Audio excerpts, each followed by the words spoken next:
baseball tomorrow. Meanwhile, the NBA play-in tournament tips off tonight. Yeah, dude. The 9-10 matchup in the East as the Heat and the Hornets. Looking ahead on Saturday, we have a pair of first-round playoff series in the East, including Game 1 of the Hawks and Knicks from Madison Square Garden. And so let's get some predictions. Iman Shumpert, I gave you yesterday to think it through.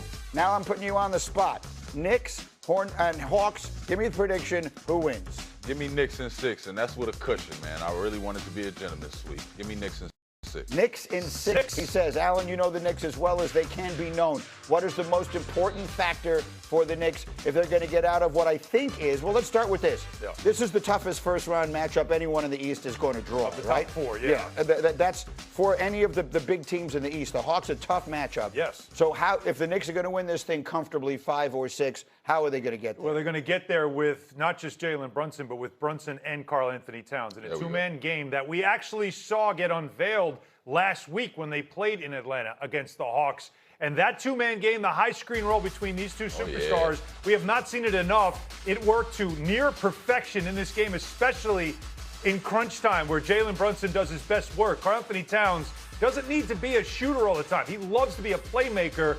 So these two should be able to dominate this series if it can work like it did that last Tell us, Shump, what are we seeing on that screen and why is it so hard to stop? Well, it's a pistol action. Anytime you got a ball handler delivering the ball that early on the court and then sliding off really fast like that, especially if Jalen Brunson's getting to his left hand, you have to respect all things involved. So you're going to have to respect the drive, you're going to have to respect the pocket pass or a pick and pop pass that happens. You're getting a defensive rotation from the bottom that could lead to a weak side 3. It's just anything could happen as long as Jalen's coming off of that thing. What are you doing in that? Because you know their whole defense is stop Jalen Brunson. Without a doubt. Trap him, get the ball out of his hands, whatever it is. But if you're using a guy like Towns, you got to fight Towns off of that spot. The only way to do it. That's the only way to do it. You have to fight him off of that spot. Congo's got to make a decision, right? If you don't fight him for that real estate and make that pass, that catch tough, when Towns gets that ball, if he has sight of Jalen and they have a rhythm with their timing, you have to throw that timing off because you need Jalen to be wanting to receive the ball and Cat still having to corral it, get control of it, and keep it away from the defender. So it's the action that you need to blow up. Oh yeah, you got to blow up that. If you go to trap and you leave Towns, he's going to kill you from 3, right? Once the action actually happens, you have to respect it and play it honest. Once you have to play it honest, you're going to run into a problem with them. And so the most important factor for the Knicks in this series, and even beyond, because the Knicks fans are not just thinking about one round, it's Karl Anthony Towns, right? This is where the spotlight is in this postseason. But I think it sets up perfect because they need inside protection over there in Atlanta. That's their problem. Well, it's not really a problem, but it's the thing that we're going to point out in this series. Karl Anthony Towns can get downhill. He's not one of those guys that plays with his back to the basket, but he can get downhill. He's shown that.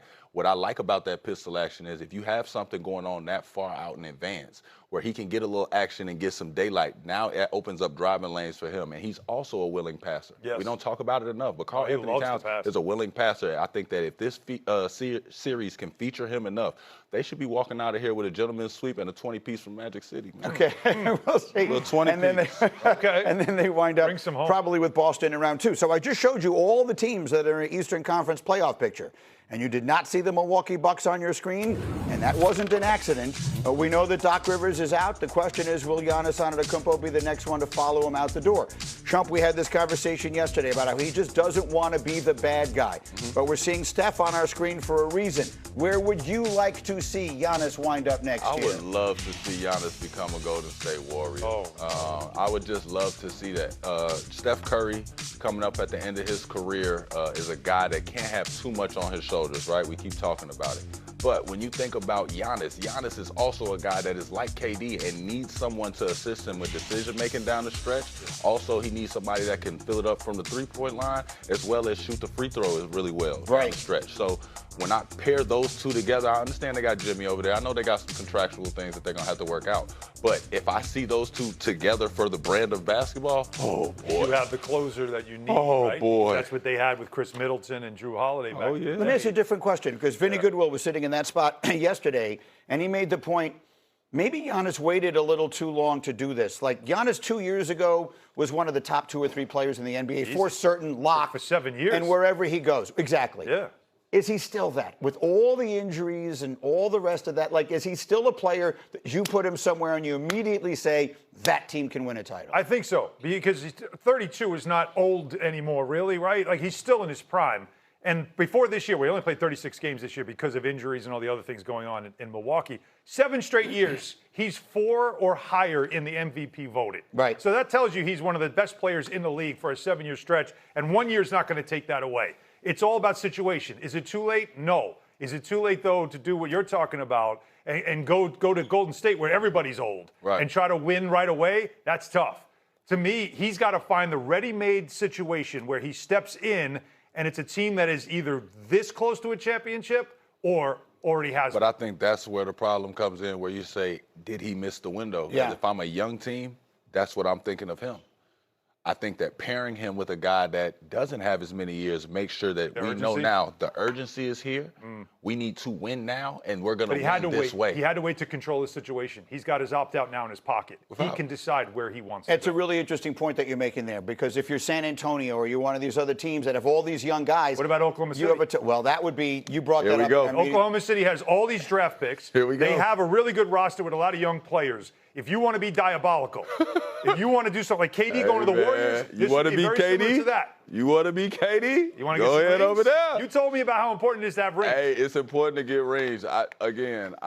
This is no knock to KD. To this day, to my core, I didn't like that. You know what I'm saying? It was great for basketball in the grand scheme of things. You know what I mean? But I'm supposed to have more jewelry. You're not the only one who feels that way. All right, we have much more to do as we continue. Are the top teams in the draft cooling on love? NBA, the first 2 play-in games tip off tonight. Here's what you need to know. It's a familiar spot for the Heat, who are playing in their league record 7th play-in game on Tuesday. The Hornets need 2 wins to clinch their first playoff berth since 2015-2016. Now, the Suns, on the other hand, will be making their play-in debut against the Trailblazers. Portland is looking to reach the playoffs for the first time since the 2020-2021 season.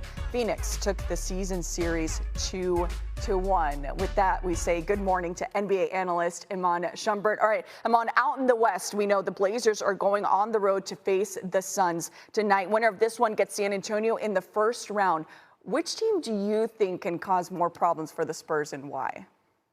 I think it's gonna have to go. I'm gonna have to go with Phoenix. Phoenix's guard play early on during the season, they got to face up against them. They finished out 2-2. Their guards are able to carry a scoring load to keep up. When you talk about San Antonio's guards go out there and they make sure to pressure.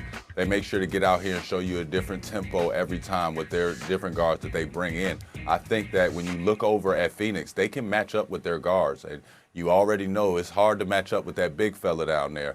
But when you can match up with their guards and limit the other ways that San Antonio can beat you, the other ways that San Antonio can stay within a game until the end where he can make those decisions, I think you give yourself a fighting chance. So no knock to Portland and the way they match up, but I think Phoenix would be the better series. No, not to them. It's the reality. The big fellas team, the Spurs, ended the regular season 30-4 since February 1st, the best record in the league over that span. All right, Iman, in the East, Hornets hosts the Heat tonight. Which team are you more confident in to make it out of the play-in and into the playoffs?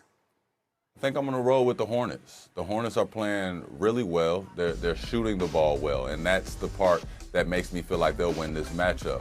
When you talk about Miami, a trending thing down the stretch for Miami has been their ability to keep up with scoring with other teams while at the same time keeping up their defense. Their defense has had a little bit of a slippage, and that's something that you cannot do when you're going in here to face a red-hot team like the Charlotte Hornets, especially that play free with the ball, they play confident with each other, and they have the first and second leading three-pointer made guys in the league. So when you have to deal with Con Knipple and LaMelo Ball just going crazy, throwing all these passes, Brandon Miller to balance everything out, I think you're in for a lot dealing with the Heat right now, and I kind of want to see if they can shake things up in the East, the Hornets can. I don't know what that means going into the first round, but I would like to see them shake it up and get in there. Hey, we appreciate a good shake-up. Winner of this one will advance to play for the 8th seed.